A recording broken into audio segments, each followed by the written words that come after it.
Hello my friends, it is time, the deep dives are back. I'm with the coolest person on earth, Nathan from InRetrospect.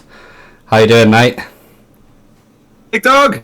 I'm alright, mate, you? Yes, I'm good. Even better that this Sunday evening I can have my friend around and we can chat about your lovely EP that you've just released. Hell yeah, man. So tell us a bit of how long, like the writing process, how long you guys took to write this bad boy. Some of the maybe stuff. I've only just realised actually. Just seen on like the camera next. I didn't even realise you started, but I was trying to light this candle, man. It's fine, mate. I think it adds to the how bougie this stream is. Might also put a Yankee candle on. Perfect. Hell yeah, man. Yes, like some of the stuff that this album maybe touches base on, and just how it all came together, basically. So we wrote these songs ages ago. Originally last year we had an EP recorded to put out as an EP. That obviously COVID hit. Yeah. So we were releasing track by track by track. So we were so far behind where we were writing, which was kind of annoying. So we spent past year and a half, anything, writing these tracks, recording them, and just waiting until sort of COVID had backed off a little bit to try and put them out. It's kind of hard because we all live in separate locations anyway. Yeah. So a lot of it was relying on Google Drive, if anything, and trying to send different bits over on Drive. Guitarist will send his stuff over, then drummer will send his stuff over, and then I'll complain to the guitarist what he's writing is crap, and then yeah, it kind of goes like that. But big up Google Drive. It's good to finally have it out. yeah, it's good to finally have it out though. It is. Oh. It is. It's very good. Just on, I suppose, for us and whoever else is in the stream, we've waited a long time for this EP. So something I always like to touch base on when we do deep dives with bands is, was the track listing always planned to turn out how it did, or was it more of a natural way it formed together? To be fair, we kind of had this idea from the start the way we were going to do the tracks, because all the artwork for the EP was done a couple of months before we released Substrate anyway. Yeah. But we found, like, when we was trying to release it through DistroKid, every time we released another track, it'd do it backwards. So we were thinking, oh my god, and then obviously the manager was sending like a SoundCloud link out to people he was trying to push us towards, and the whole listing was the wrong setup, and I thought, oh, it's going to be a disaster. But when it came out, luckily it's all in the right order, because so the EP artwork has got this order on it. So I was dreading the EP artwork having this order, and then it could be completely backwards. I see. I would also be worried. So before we start touching base on Substrate, hello and thank you to anybody that is in chat on this Sunday evening. I hope you're all well. I'm here with the boy Nathan. Shout out to Vix, Dariv, Eris, Cuzzy, everyone that's here, all legends, and Jade, of course. If anybody has got any questions about, I know a lot of you love a lot of the tracks on this EP, so if you've got any questions at all for Nathan about any of these tracks, please ask them, and after I will either pause the song or after any track we'll ask Nathan, and he will give you probably the best answer you've ever heard. So Nath, let's talk about the absolute mammoth that is Substrate, and just go off, mate. Let's talk about it, because I honestly still think this is one of the best choruses I've heard in a long time. It just is so powerful. This chorus got changed so many times. Originally, when it was Jerome who wrote Substrate, he wrote sort of the guitar tracks to it, and he was very against putting it out because we thought it was a little bit too maybe soft or a little bit too generic for what we wanted. Whereas at the time, it was probably like my favourite song that he wrote. So we rewrote this so many times, vocals wise, and then I went into the studio with our producer, a guy called Mike Bennett, Foxhound Studios. I would recommend anyone recording to go to Foxhound Studios. So we went over there and I recorded this chorus line, and I was like, "Are you ready for it?" He's like, "Yeah." So recorded it, He looked at me and went, "That's not it." I thought, "Oh, for fuck's sake, man!" So I spent ages thinking this is the right chorus. I've nailed it. Yeah, that's not it. So yeah, I thought we had, but it just didn't nail at all. So went back and rewrote it, and then originally, like, the way I sung the chorus was probably a step down to what it was when I recorded it. Right. I think, if anything, it was more a confidence thing, because, like, before, because I've only been doing vocals for sort of like a year and a half to 2 years, That it was is more mad. of. You should have mad. heard when we first went into a practice studio, man. It was hot. My voice had gone within the space of 20 minutes. So I think it was more of a confidence thing, if anything. So went back into the studio again, recorded the chorus, and then he went, "No, you can do it higher than that." And I was like, "Well, we'll give it a go." And then we did it higher, and I thought, actually, that does sound a hell of a lot better. And then we kept it as that, and then I think that helped write other songs from there, because, like I said, a lot of vocals in the songs, a lot of vocal lines changed off the basis of recording Substrate. That's mad. So let's talk on maybe something like the lyrical content and what this song touches on, if you want to go into that. Yeah, definitely, man. So the whole basis around the song is drug addiction. So with it being talking about drug addiction, it's on the side of, even though you can help someone to try change, it doesn't mean they are going to change, and you can't always blame them for that, because once you're so far in a hole, it can be very, very hard to get out of it. Sure. So yeah, it just touches on, like I say, the other side of drug addiction and not our side. Let's go. Let's not delay any longer. Everybody, if you've got questions, if you've got questions for Nath, get them in.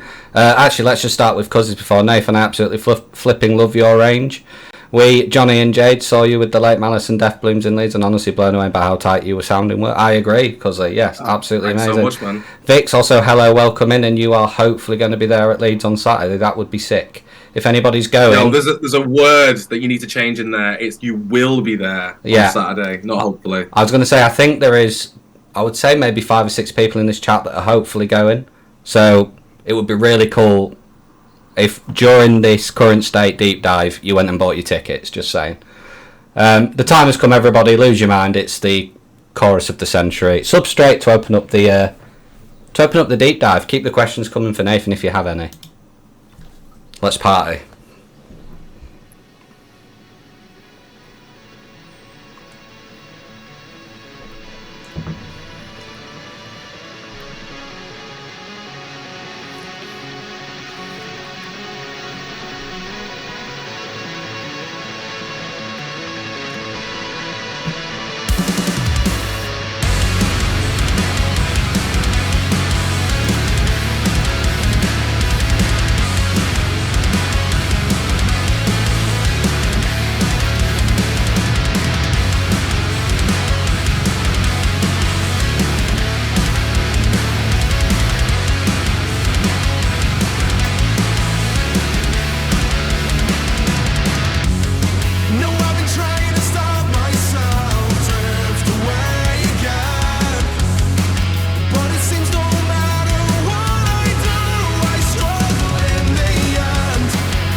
that track. I'm quite offended from myself that I didn't mention how much that track shreds the guitar work as well.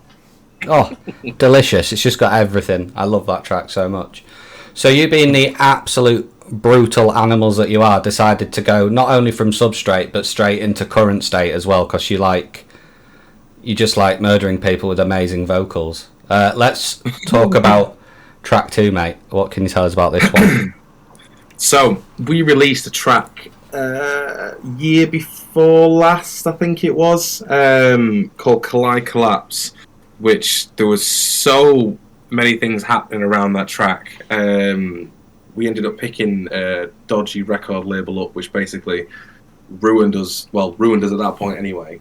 And then after we ended up coming out of that record label, they gave us this big spiel about how we can't play the song live, that sort of thing. So we kind of scrapped it off, tried to delete it off, what we could. And then we wanted another Collide Collapse.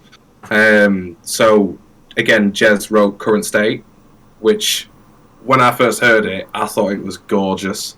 Yes, mate. And I'm a big thing for like the whole melodic hardcore side, or like the Dayseeker influence that he had. So yeah, we started writing that, and then again, it's the same thing with vocal lines. They changed so many times. It was nothing like what it was until, like I say, I started recording Substrate, and then the whole thing changed again. But to be fair, I'm not really one to blow smoke up our ass, because I always think we can do better, but Current State is probably my favourite song of his entire EP, 100%. I respect that, mate. Actually, it's fun enough, we could go back to the whatever number episode it was on the Monday after that release. I think this reaction was like your opening line. Is it Finally I'm Away to Sea? Is it something like that? Yeah, mate. Yeah. Literally, we paused and all stared at each other. Well, I'm sure it almost felt like we're all stared, just like, what are we? This is just insane. But yeah, it's just absolutely amazing. And touching on, because obviously it's a very like emotive song. It's like drenched in emotion for me. This track. I always felt it's like got a really like emotional side to it. What if you obviously want to go into what are some of the like topics this song touches? Positivity, if anything. I think like over the past couple of years, I've just tried to be trying to have such a positive mindset towards things, and it kind of talks about how sometimes the people who are the closest aren't necessarily helping you with a positive mindset, and if you need to help yourself at some point, you need to get rid of the people around you, and it's trying to open your eyes to realise that, like I said, sometimes it is the closest people who are really not helping you whatsoever. So it's more speaking on realising that and trying to grasp a positive mindset again, because like I say, it's the healthiest way to be. I can't say much about healthy. I eat fucking loads, but if I can have a positive mindset, I'm fine with eating loads. Don't be silly. Don't be silly. You are beautiful, as Christine Aguilera says. Oh hell yeah, man. Oh hell yeah, let's do it. This is This is the amazing Current State. If you actually, I've just remembered, you did actually have a question from Cuzzy.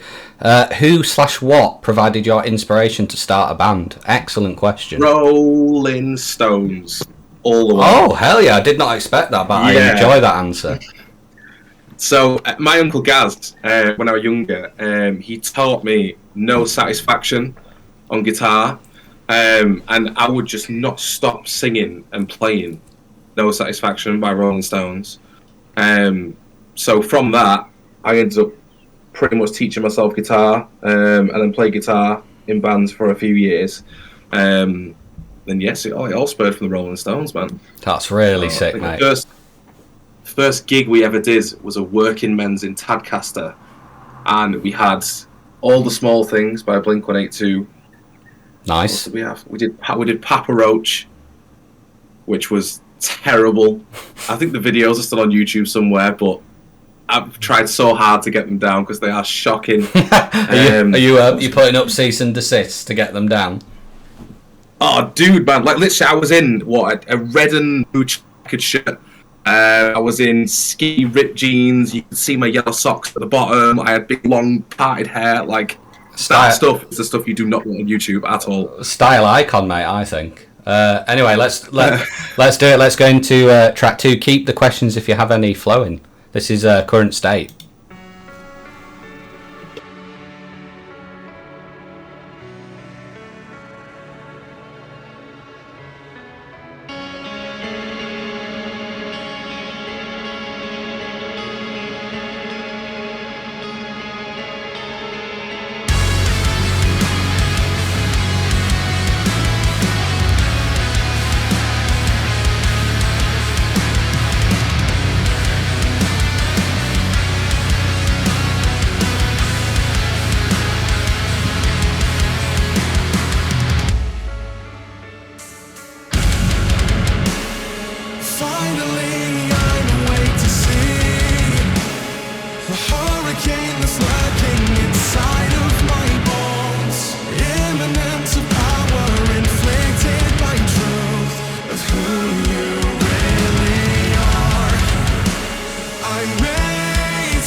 What a track. So stunning. Amazing, man. Got 2 great questions. So Vix asks, who is your idol? Who is your vocal idol? There's 2, if anything. Let's go. So for the Scream side, Ryan Kirby from Sit for a King. I can actually hear that now you've said that. Yeah, definitely. Oh man, his vocals are insane. Like I really do. higher screams, if anything. I prefer the low screams. And I've listened to Fit for a King for donkey's years, man. Yeah. And his vocals, every album gets so much better. And his low range is ridiculous. Yeah. So yeah, he was trying to imitate him, if anything, when I first started, which was very hard to do. Trying to sing Pissed Off in a garage was like not the one. At least you didn't try and do Warpath for that scream. That's true. Yeah, that's very true. That's the I always class that Warpath scream as kind of like the Chester Bennington Linkin Park, giving up thing that when he holds the note for like a minute. I class that. I class that Ryan Kirby scream in Warpath like the metalcore version. It's absolutely mad. There's a very B-Tech effort of that scream in Safe Haven, which was kind of based around the whole massive long scream over a breakdown sort of thing, but very B-Tech version. I don't agree. It's you, so it's better instantly. What's the next one? What else? Sorry, mate. Go on. It's alright. I'm gonna say Clean Side. Of a guy course. called Chris Robertson, who sings to Blackstone Cherry. Sick, and that is so funny. Now you said that, I can hear it. I always thought you've got you've got kind of like a soulful voice. You've got a lot of soul to it, and that kind of like low but really melodic sound. I can definitely hear that now. You guys need to do Cheers. You guys need to do like a metalcore cover of. Is it Big Train? Was it Big Train? Or Lonely Train. Big Train. He's a wrestler, I'm sure. Lonely Train, sorry. That would be sick. That would be cool. I love that. They are... You know what? I would not have put them down as I don't really know who I would have expected, but I love that. Two great answers there. And this is also another banger of a question. So who would your ideal guest be for an In Retrospect song? Oh, man. That is a question and a half, that, isn't it? Howard Jones. Yes, mate. Love it. Howard Jones. Yeah, definitely. That would be like... Dreams. Ridiculous. Yeah. Yeah, man. 100%. Yeah, if we got Howard Jones on a track, I'd retire right now. That's fair, 100%. Mate. That is understandable. He's genuinely just a god of metalcore. So, yeah, I love it. His voice is just... ridiculous. Oh, man. Yeah, it's dreamy. It is. Up next, track 3, Deadweight. Let's talk about it. What can you tell us about this one? It's about sleep paralysis, which I was trying to find. Like when we were writing the songs, the first kind of wave of writing that I did was very. Each track was very similar on the basis that it's a sad song sort of thing. So when you're trying to revisit it, was trying to pick out different sort of scenarios and different ideas on how I could make it different to what it already was. So I was looking into sleep paralysis, and I thought, that'd be such a cool thing to write about. Not that it is a cool thing. I'm not. Sure. Cool thing to write about. A cool topic to kind of Yeah, man. And the song is quite aggressive as it is, so I thought, why not? So after looking into it, I thought we can really mess around with that. So yeah, sleep paralysis was what Deadweight is about. And it's about how, well, essentially you can't wake up and you're sort of about to go into an unconscious collapse sort of thing. So yeah, man, heavy and aggressive. Let's go. This is track 3, Deadweight. Keep the questions coming, and also my respect to anyone that suffers with sleep paralysis, like Cussy just said. It is 100%. It is horrible. But do you know what isn't horrible? The track. Enjoy.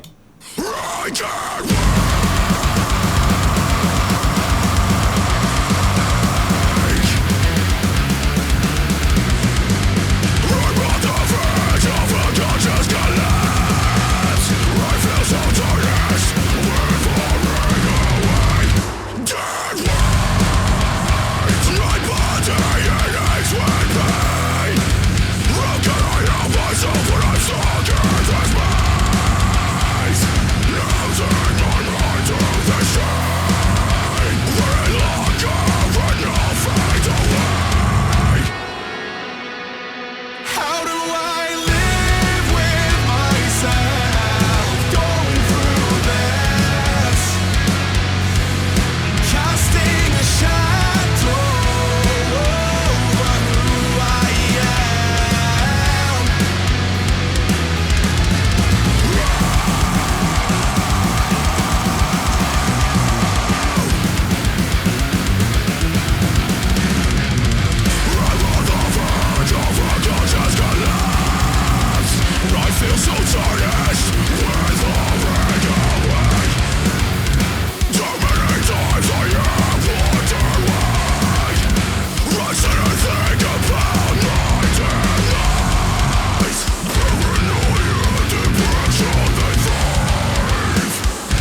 again.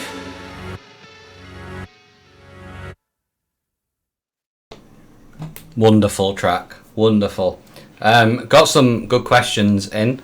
Best memory you have from making of the EP?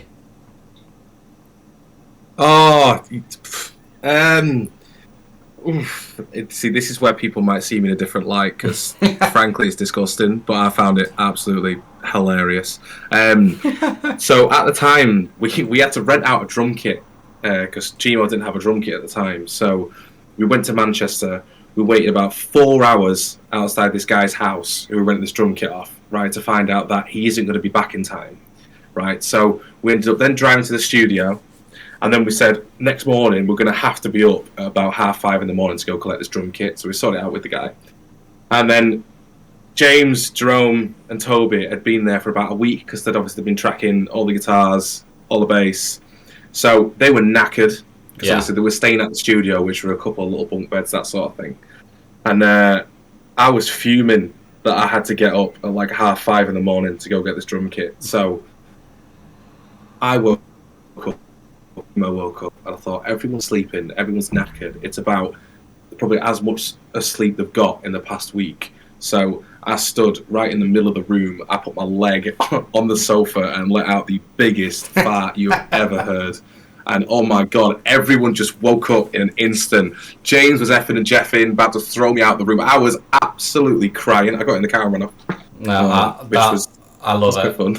I respect it. I respect the alarm clock fart. Everyone loves it. I thought, if I'm getting up at 5:30, everyone else is getting up at 5:30. End of. Yeah, have this. Amazing. Also, another question that's a saucy one. How do you overcome disagreements within the band? Because it's not all sunshine and rainbows, is it? We don't. I have so many grudges.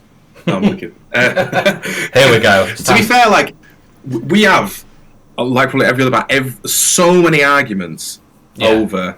I came back to a good story. So many arguments over the littlest things. Like, obviously, we've got a chat with us all in, and it's constantly, that's not a good idea. Why would you even? Why? So we argue so many times, but I'm kind of glad we do, because I feel like if you don't argue, you settle in too easy. Sure. So everything we've done, even the artwork for the EP, it was arguments for months trying to figure out what we're going to put as the artwork on this EP. Normally, it ends up in like a hug and a kiss on the cheek at practice. That's kind of like how it's resolved. And normally it's just a case of me and James will, even though if we say yes to one of the other guys, we'll just do our own shit, which, yeah, is normally how it goes. Fair. That is, yeah. I mean, the question is exactly right. Every band is not sunshine and rainbows. Obviously, it's a collaborative, creative process which everybody's got so much stake in. Obviously, once.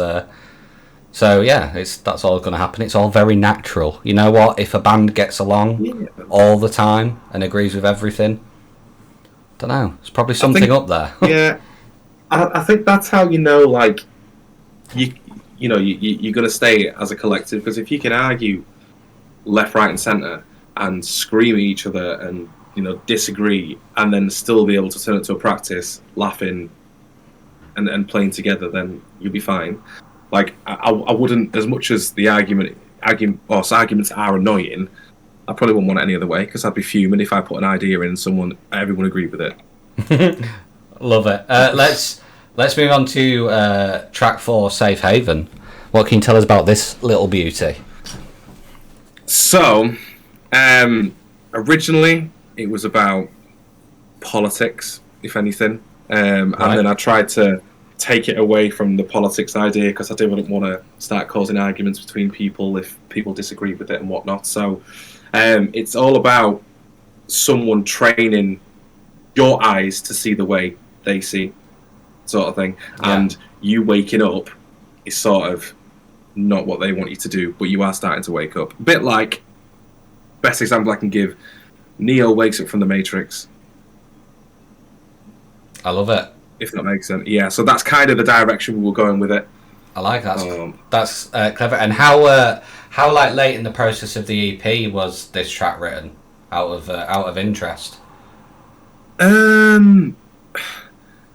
Well, they were kind of all wrote at the same time. And there's a couple of tracks picked for the EP that obviously didn't go on the EP. If I remember rightly, Safe Haven and Eclipse were two songs that were wrote after the EP tracks were already sorted and ready to go and record. And then, like 3 weeks before, we thought, no, we're scrapping two songs to put these ones in. So it was pretty like, I would say probably about 3-4 weeks before we went into record. These were wrote. Sweet, let's go. Keep the really good questions coming for Nathan. This is track 4, Safe Haven.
Down. Mood.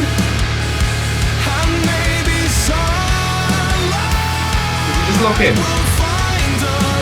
Oh bless. I'm going to cry.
Time flies when you're having fun. My God, that track, absolutely speed. It's absolute beast of a track.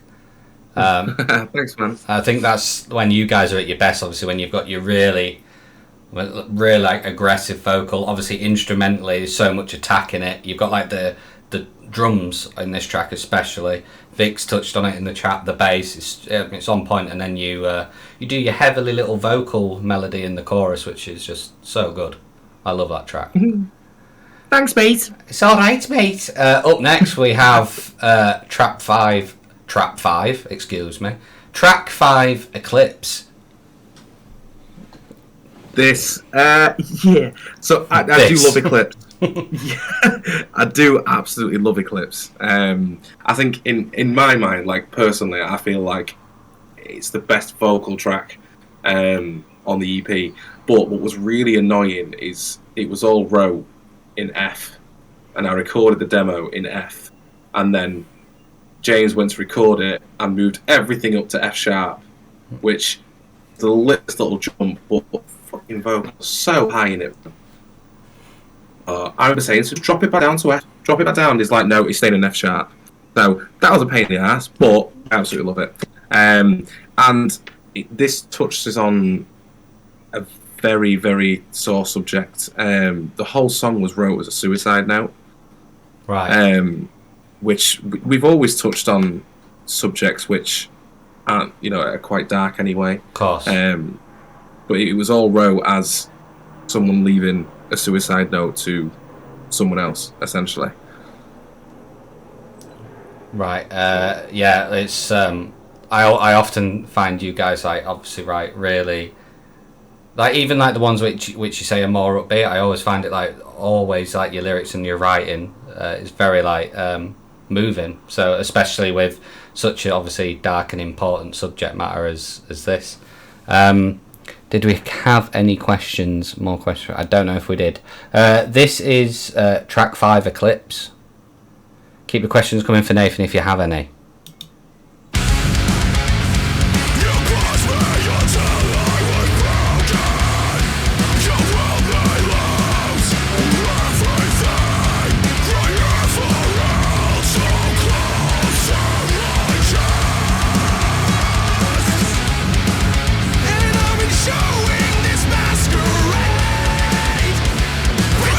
There's nothing to hide, and I've been holding on.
Mate, honestly, insane. Chef's Kiss has that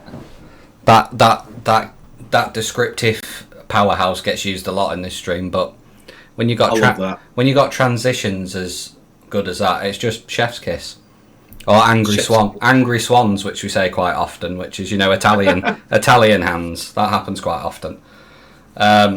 Amazing. Thank you. Absolutely amazing. And like that, you believe it or not, we're already on to the last track. That's how good. That is also, I think, amazing of an EP. That obviously EPs are always like, shorter than an album, but the fact EPs go this quick just shows how good the EP is. Sorry, mate, go on. It's a bit mad. Like, he spends God knows how long writing it and recording it, and then, like I said, we've just listened to it in the space of like half an hour, which is ridiculous, but it's been worth it though. Like, we've had some decent growth out of it and some really good shows come out of it, and so I can't complain. Oh, of course, mate. It's such an amazing EP. Got another great question. Which song is your favourite to play live / which song was given the best response so far? Oh, that is... that's a tough boy. Yeah, big time. I think it's got to be Substrate.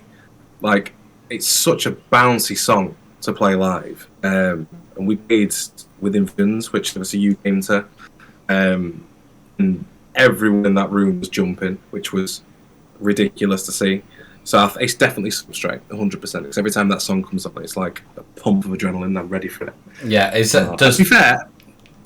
Sorry, mate. I was just going to say, is Substrate the answer for both of the questions? Because it's an amazing live one, and this track still, it's saying that Current State and Deadweight are doing amazing as well. But like you said, this one has passed 17k streams, which is amazing.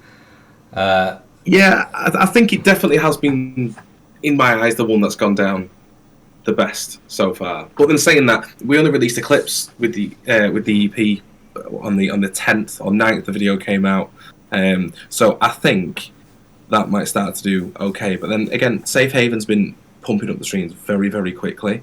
You just don't know, man. Like, yeah, I don't know. I don't know which one's gone down best so far. That basically just shows how good the EP is. And talking about the EP, mate, let's move on to the closing track of the EP, Counting Days. What can you tell us about this one? This speaks about egotistical people, very egotistical people who blame everyone else for their wrongdoings. Very topical in 2022, my friend. 100%, and I feel very strongly about this one. So again, it was quite aggressive. Go off, mate. Go off. To be fair, it's got. I think it's got one of my favourite breakdowns in it because it's heavy, but it's very melodic. Going through the breakdown, which is, I loved 100%. Also, just in Vix, she said, I think other vocalists who want to be like you, I'd probably say don't. But I think the worst thing you can do is try be like someone. I mean, I practiced by singing Fit for a King songs, but I don't want to be Ryan Kirby. I want to try and find my own way with it, if that makes sense. So try to find your own individual style. I think that is a great answer. Definitely, that is a very good answer. And you guys supporting Envision was insane. That was an amazing night. I loved it. It was a great set. It was a very good night.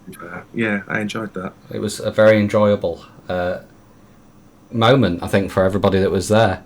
Sorry, man. Go on. Start of that Envision show. So, I mean, I don't know if you realised, but we started our set and then had to stop our set and restart it because the drummer disappeared. Did he? We were supposed to have, like... He started the intro, because we have an intro. Oh, wait, he walked off stage, didn't he? I think I do remember you saying that. He walked up and disappeared, and then it was like a couple of seconds before we were supposed to come on, we're like, where the hell is Jerome? And then he just disappeared, so we had to stop it and restart it again. Amazing. Let's play the final track. So if you've got any closing questions, any final ones for Nathan, or just to tell him how good his band are, you can do. Enjoy it. This is the final track from Current State. This is Counting Days.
I mean, this has just been a wonderfully fun deep dive, and then we get Doggo at the end. Amazing. Oh, hell yeah. This dog is, like, always going to be part of everything, man. Like, look at him. I mean, what's his name? I love him. It's called Buddy. Well, I mean, what a name. Buddy is the boy. Can we have a little talk now about making Buddy the artwork for the full-length album? Oh, that'd be so cool. Yeah, that would be cool. Dog, how do you feel about being the picture of an album? I mean, we could do it like Nirvana. Like, we could have him in the water and have his little winky. Oh, mate. Like... Oh, mate, do it. Do it. That would be amazing. There's a couple of cool questions before we finish it there. A lot of people are just showing so much love about how much they love the EP and you guys as a band, which rightly so. But another great question from Yagame. After a release this incredible, do you think it's going to be hard to top it with future releases? I don't know. We've already started writing new stuff, which is, I wouldn't say very different, but it's bringing in like almost aspect of old Shikari kind of music. That's amazing. Yeah, we're talking like Take to the Skies kind of Shikari. We're talking like Zonked kind of Shikari. Oh man, I'm so in. Sort of thing. I am so in. So that's kind of like the direction we're trying to go. Still incorporate everything we've been incorporating now, but bringing something, a bit of a ravey atmosphere about it.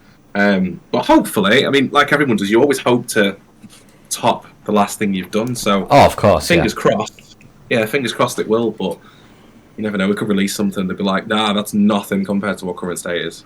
Fingers crossed. Should be alright. I'm very excited about that, mate. Thank you so much for giving up your time on this Sunday evening. It's been a pleasure, mate. It's such a phenomenal EP, and thank you. It's a pleasure.